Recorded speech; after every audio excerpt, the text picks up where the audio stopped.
turn left, approach 135, cheers.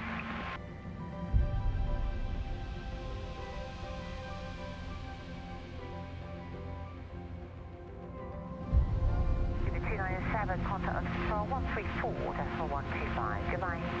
134.125. It was a seemingly ordinary day in 2005 when British Airways Flight 870 took to the skies. But what happened next would plunge everyone on board into a chilling nightmare. Imagine this. The cabin lights flicker, then plunge into darkness. Silence envelopes the aircraft as instruments fail, leaving the pilots with nothing but the horizon outside their windows. How do you think they felt, knowing that 82 lives hung in the balance? The tension was palpable, the stakes higher than ever. With no time to spare, they had to rely on instinct and training. We're cleared on the right. We're cleared on the right. Is that right? No, this is approaching the goddamn left. Yeah, find the E500.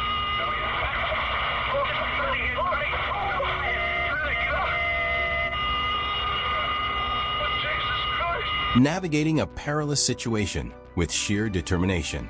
The plane was now a metal bird, soaring through uncertainty, as the pilots fought to regain control. And just when you think they might have lost all hope, a flicker of resilience emerges. Procedures are followed, systems are restored, and against all odds, the pilots guide the aircraft toward safety. But what changes would come after this harrowing ordeal?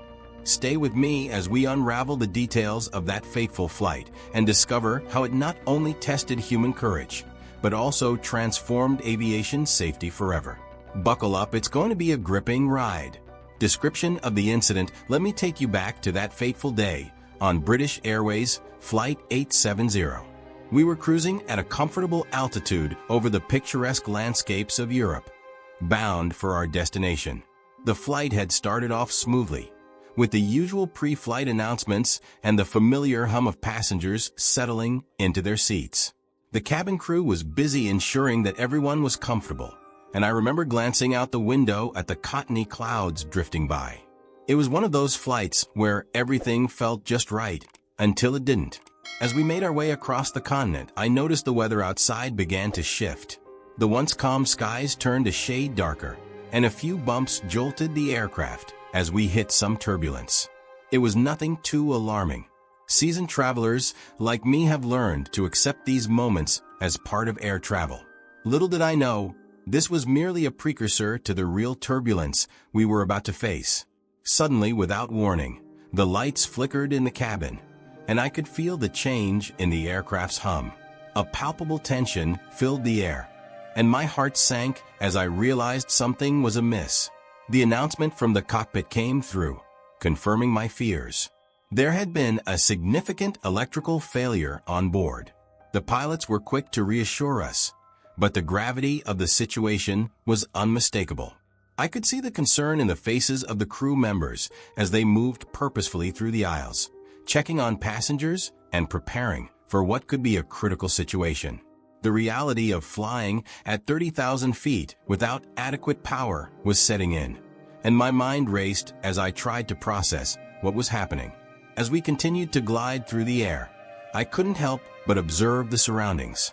The screens that usually displayed our flight path were dark, and the cabin felt eerily quiet, save for the sound of the engines struggling to maintain power. I could see the pilots through the cockpit door, their silhouettes framed by the dim light.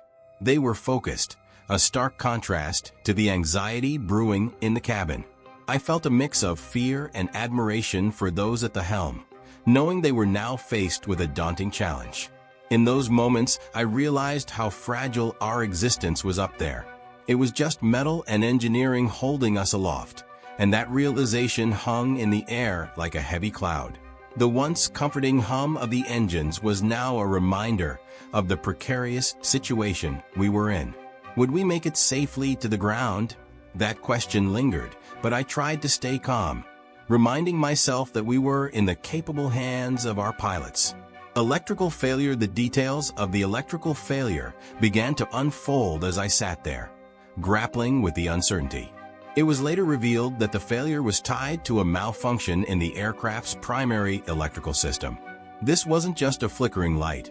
It was a serious issue that affected multiple systems, crippling the aircraft's power supply. Suddenly, everything I had taken for granted, the navigation systems, the cabin lighting, the communication tools, was rendered unreliable. It was as if the heartbeat of the plane was suddenly muted. The pilots were faced with a cascade of challenges. With the loss of electrical power, they had to revert to manual controls, a skill that requires not just training, but also nerves of steel. I could see them working in tandem, their eyes glued to the instruments that were still functioning, making split-second decisions that would determine our fate. They had to prioritize which systems could be salvaged and how to maintain control of the aircraft with limited resources. The consequences of such a failure were immediate and severe. With the loss of power, the autopilot system was disabled, throwing the pilots into a high-stakes game of manual navigation. Every adjustment they made had to be precise, and I could tell that they were fully aware of the stakes involved. The tension in the cockpit was palpable, and I could only imagine the adrenaline coursing through their veins as they fought to stabilize the aircraft. As the seconds stretched into what felt like hours, I found myself reflecting on the complexity of modern aviation. How could something so sophisticated and well-engineered succumb to such a failure? It was a sobering thought. I could only hope that the pilots would find a way to regain control. The hum of the engines was no longer a comforting sound. It was a constant reminder of our precarious situation, amplifying the urgency of the moment. The combination of technical failure and the unknown was a heavy burden to bear. I felt a mix of dread and a strange sense of respect for the pilots who were now our lifeline. The situation was dire, but I sensed their determination to navigate through this storm, both literal and metaphorical. The crew was trained for emergencies, but this was a test of not just their skills, but also their resolve. Action of the pilots in the face of adversity. Our pilots sprang into action. They quickly assessed the situation, their training kicking in as they communicated with each other and with air traffic control. I could hear snippets of their exchanges over the radio, and it was clear they were working with a sense of urgency. They had to make critical decisions, and every second counted.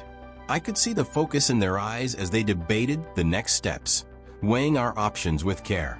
One of the first things they did was to initiate a manual control sequence.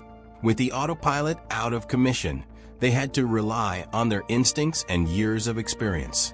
Watching them handle the controls with precision was like witnessing a well-rehearsed choreography. They communicated seamlessly, each pilot taking on specific roles to ensure that we remained on course. It was a testament to their training, and I couldn't help but feel a sense of reassurance in their capabilities. The cockpit became a hub of activity as they began troubleshooting the electrical issue. They reached for emergency checklists, flipping through pages that outlined procedures for such situations. It was fascinating to observe the juxtaposition of chaos and order. While the cabin was filled with anxiety, the cockpit exuded calm determination.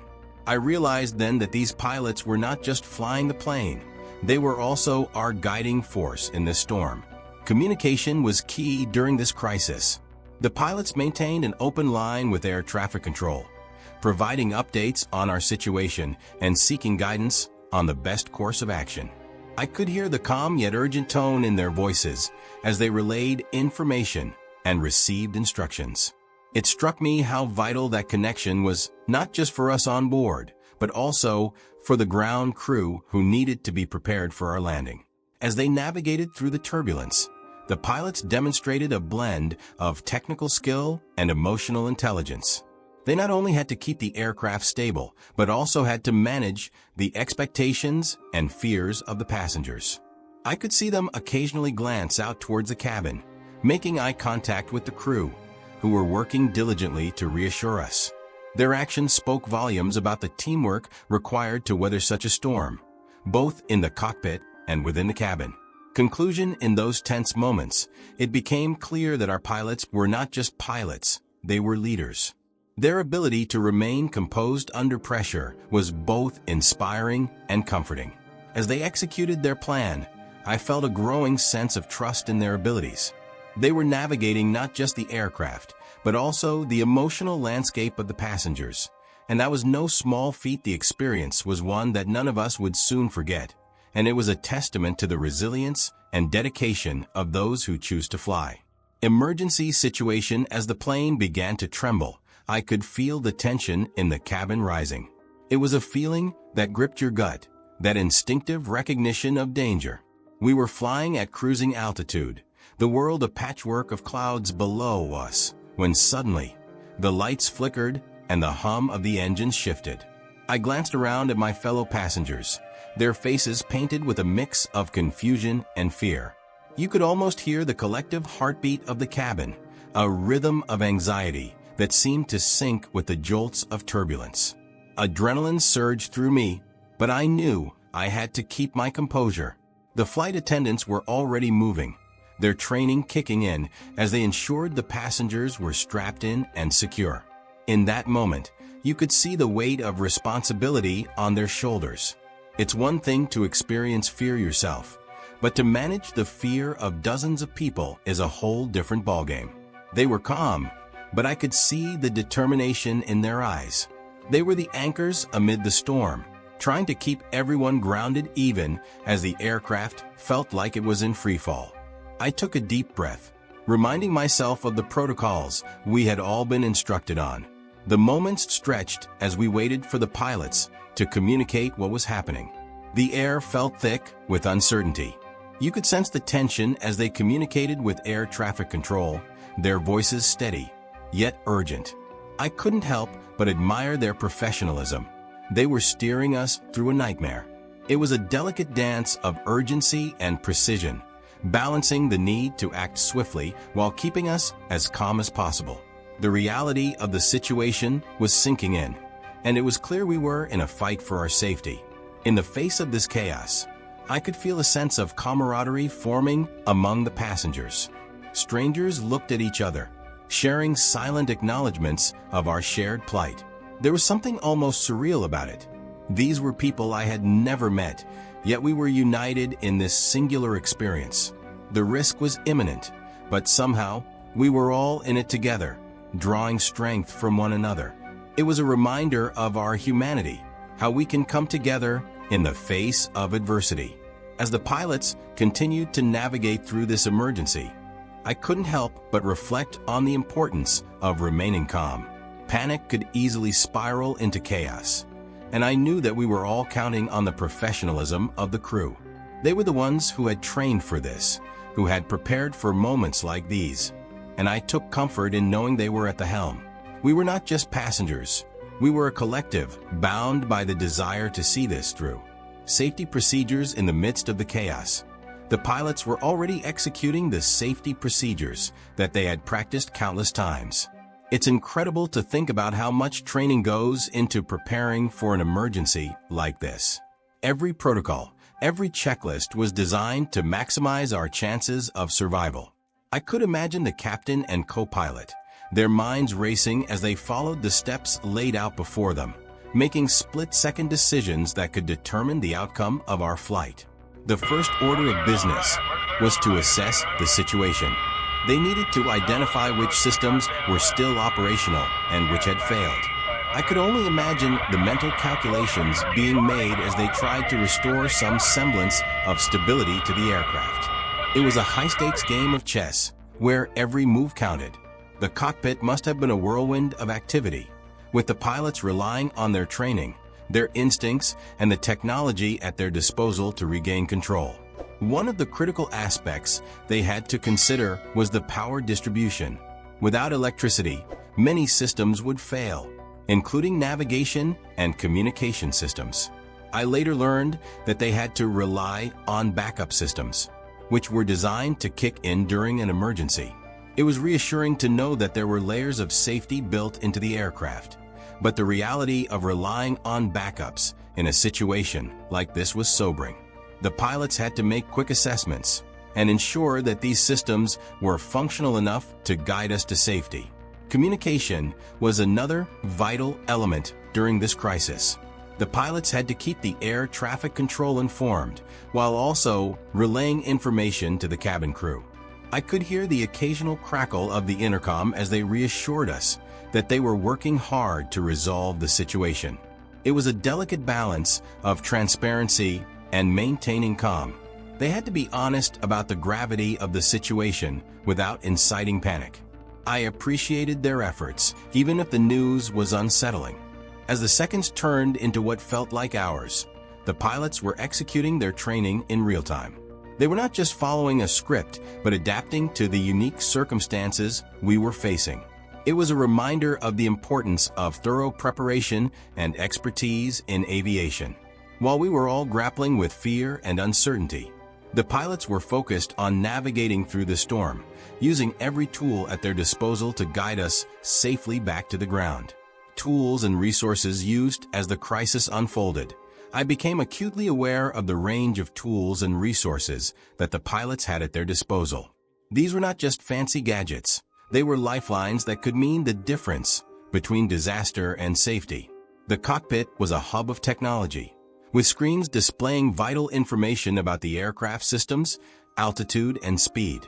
I could only imagine how these instruments were being monitored in real time, providing the pilots with the data they needed to make informed decisions.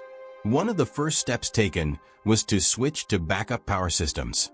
I learned later that many commercial aircraft have redundant systems in place, designed specifically for situations like this.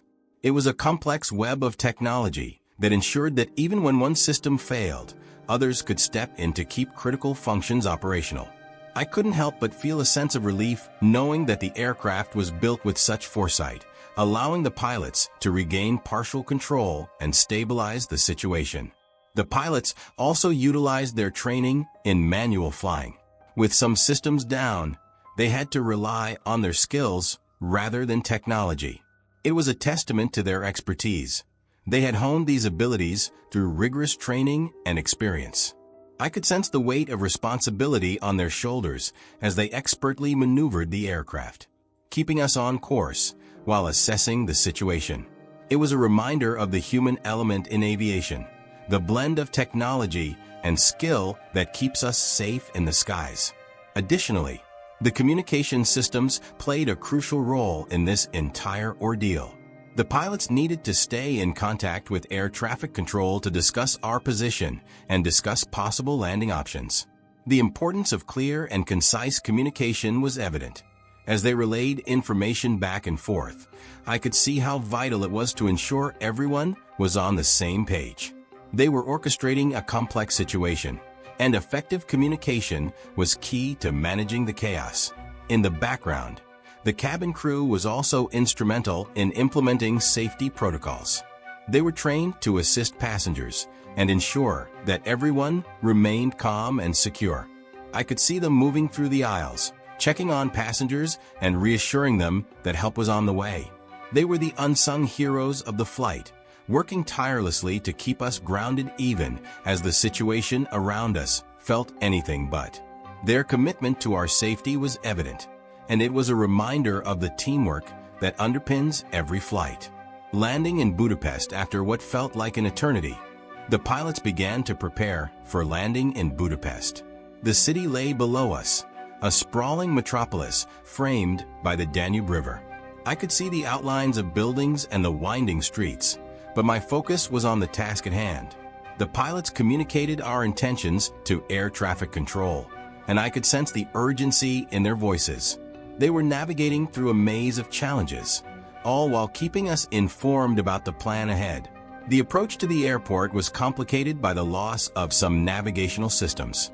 The pilots had to rely on their manual flying skills, adjusting their approach based on visual cues and backup instruments. It was a delicate maneuver, requiring precision and focus. I could see the concentration etched on their faces, a mix of determination and calm as they executed the landing procedures. I had always admired pilots, but in that moment, I felt an overwhelming sense of gratitude for their expertise. As we descended, I could feel the tension in the cabin begin to shift. Passengers were gripping their armrests, eyes wide with anticipation, But there was also a glimmer of hope. We had made it this far, and the pilots were guiding us home. The landing gear touched the tarmac with a reassuring thud, and I felt a wave of relief wash over me. We had faced the storm and emerged on the other side. Upon touchdown, the crew sprang into action, following emergency protocols to ensure everyone was safe. The pilots had done their part, and now it was up to the cabin crew to manage the disembarkation. I could see the ground crew rushing toward us, ready to assist as we exited the aircraft. The moment we landed felt surreal, as if we had just crossed a threshold from uncertainty to safety. As we rolled to a stop, the cabin erupted in a mix of cheers and sighs of relief. It was a cathartic release, a collective acknowledgement of the ordeal we had just experienced. The crew greeted us with smiles, their professionalism evident even in the aftermath of such a harrowing experience. I couldn't help but feel an overwhelming sense of gratitude for every person involved in our flight, from the pilots to the cabin crew, all of whom had played a critical role in navigating us through an unimaginable situation. Impact and future improvements. In the aftermath of the incident, I learned that investigations into what had happened were already underway. The aviation industry is known for being thorough, and when something like this occurs, it triggers a cascade of reviews and assessments. I found myself reflecting on landing in Budapest as we approached Budapest. The tension in the cockpit was palpable. I remember glancing out of the window, the sprawling cityscape below contrasting sharply with the uncertainty we faced. With our electrical systems down, every maneuver had to be calculated and executed flawlessly. The first challenge was to assess our altitude and speed accurately with limited instrumentation. Our altitude indicator had gone dark, and we were relying on backup systems that weren't as reliable. I could feel the weight of responsibility on my shoulders. Every decision I made could mean the difference between a safe landing and a catastrophic outcome. The runway at Budapest was in sight, but the approach was anything but straightforward.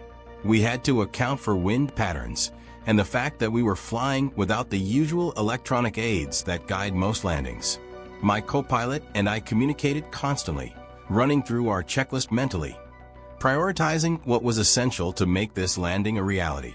The descent had to be smooth, and we needed to ensure that the descent rate was manageable. I remember thinking about the passengers, the families, and the lives that depended on our ability to land this aircraft safely. As we descended, the city lights flickered like stars below, offering a glimmer of hope amidst the chaos. The radio crackled with the voice of the air traffic controller, guiding us in with the best information they could muster. Fortunately, the controller was experienced and able to provide us with crucial updates about the runway conditions and any other air traffic in the vicinity. I found solace in that communication. It felt like we were not alone in this precarious situation. The ground crew was also on high alert, ready to assist us upon landing, which helped alleviate some of the pressure. The final approach was a test of skill and nerve. I remember the shaky feeling in my hands as I gripped the controls, adjusting our angle and speed with each passing second. We had to make a visual landing, relying entirely on our instincts and experience. The runway seemed to rush toward us, and I focused intently on aligning the aircraft correctly. As we crossed the threshold, I could feel my heart racing, knowing that we were mere moments away from touching down. It was a delicate balance of power and finesse, and every pilot knows that the last few seconds of a landing can feel like an eternity. When the wheels finally made contact with the tarmac, a wave of relief washed over me.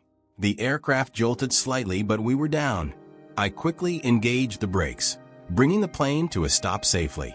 The cheers from the passengers behind me echoed in the cockpit, and I couldn't help but smile. We had done it. My co-pilot and I exchanged relieved glances, knowing that we had navigated through a crisis and emerged victorious. The ground crew rushed to the aircraft, and I could see the mixture of concern and gratitude on their faces as they began the process of ensuring everyone was okay. Impact and future improvements in the aftermath of the incident. There was an immediate push to investigate what had gone wrong with the electrical systems on our aircraft. The aviation industry doesn't take these events lightly, and I knew that the findings would lead to significant changes. As we debriefed with the technical teams, it became clear that the failure wasn't just a random occurrence, but rather the result of a series of oversights and aging technology that had fallen below safety standards. It was a wake-up call for everyone involved in aviation safety, and I felt proud to be part of an industry that prioritized learning from mistakes to improve future operations. The investigations revealed that the Airbus electrical systems had vulnerabilities that needed addressing. Engineers and designers went to work immediately, drawing on our experiences to enhance the reliability of the systems. I remember discussing the importance of redundancy in aircraft systems with my colleagues. The idea is simple. If one system fails, there should always be a backup ready to take its place. This incident underscored the necessity of having multiple layers of safety protocols in place. It felt good knowing that our experiences would lead to more robust safety measures for future flights. One of the key changes proposed was updating the wiring and circuit design in aircraft like ours. The goal was to ensure that electrical failures were significantly less likely, and that if they did occur, they would not lead to a complete loss of systems. I participated in several discussions with engineers, sharing my first-hand account of the incident. It felt empowering to contribute to a process that would ultimately lead to safer skies for everyone. My experience was not just about survival. It became a catalyst for change in the industry. Additionally, the incident prompted a review of pilot training programs. The emphasis shifted towards manual flying skills, ensuring that pilots would be better prepared for emergencies like the one we faced. It was refreshing to see that the lessons learned were being applied directly to improve future training protocols. I often thought about how different situations could arise in the skies and how prepared I would need to be to handle them. The focus on enhancing manual skills would empower pilots to respond to unexpected challenges in ways that automated systems could not. In the end, I felt a sense of camaraderie with my fellow pilots and the entire aviation community. We were all in this together, and the resilience shown in the face of adversity would lead to improvements that could save lives in the future. As I reflected on the incident, I realized that while it was a harrowing experience, it also became a valuable lesson in the importance of safety, continuous improvement, and the unwavering dedication of all those who work in aviation. As the plane touched down safely in Budapest, a wave of relief washed over everyone on board. Can you imagine the tension in that cockpit? The pilots, armed only with their skills and instincts, faced what could have been a catastrophic disaster. Picture this: darkness enveloping the cabin, instruments dead, and lives hanging in the balance. It's a scenario that would send chills down anyone's spine. But what if this incident was just a glimpse into the hidden dangers of flying? What other mysteries lie within the aviation world that we don't often hear about? Every flight carries its own untold stories, moments of peril that could change everything in an instant. And let's not forget the lessons learned. The subsequent investigations didn't just stop at the incident. They sparked a revolution in aircraft safety protocols. Would you trust the skies again after hearing about such close calls? Join me in diving deeper into these untold narratives. What other incidents have shaped the way we fly today? Stay tuned, because the next story might just leave you questioning everything you thought you knew about air travel. Are you ready to explore the unknown